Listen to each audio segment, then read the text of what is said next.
This is Jennifer Skruba, and this demonstration is to show all the possibilities that you can do with terracotta slip and porcelain slip and their finishing techniques. So students first created their box projects and let them dry for a week on the greenware shelf. Then projects were loaded into the kiln. So if we look here in our kiln, these projects are just finishing being fired inside there, and they're too hot to unload. But when they are finished, the terracotta box projects and the porcelain slip will look something like this. Now this project has some cracks in there, and we'll talk about what to do about that and all the potentials for how it can look amazing still.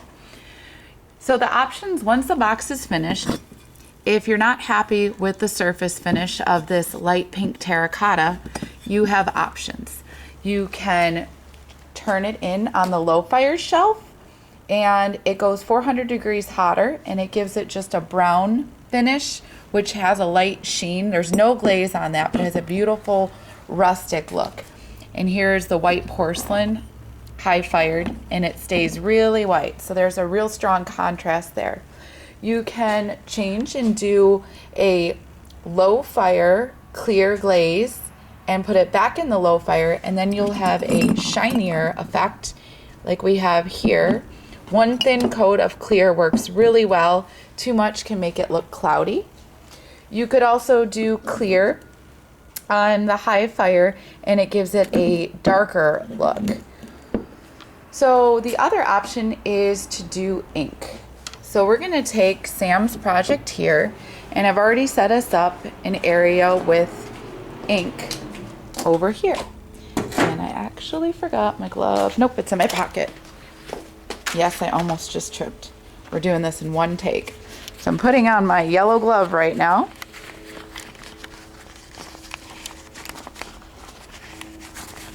Editing. Where is my editing tool for YouTube? Here, you can just look at my patio while I do this.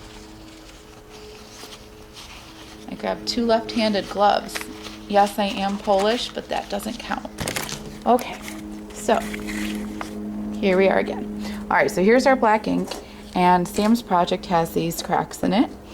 So what's really neat you can do is just, let's see if I can get a good view, dip it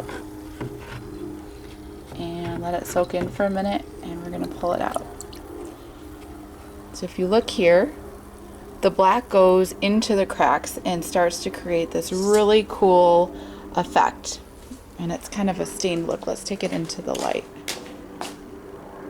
So that's half and half. And you can brush it on, you can dip the whole piece in, or you can just leave parts of it. And you can mix and match. The ink doesn't stick to glaze though, so it has to be something that is just fired once without a finish on it.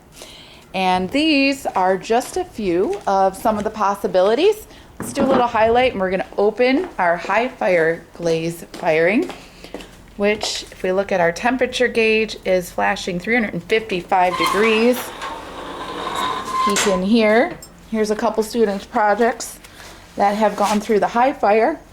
Let's see if I can grab them. Ooh, hot little puppies. So there we have it. This is a high fire piece that just came out of the kiln. It has a strong contrast.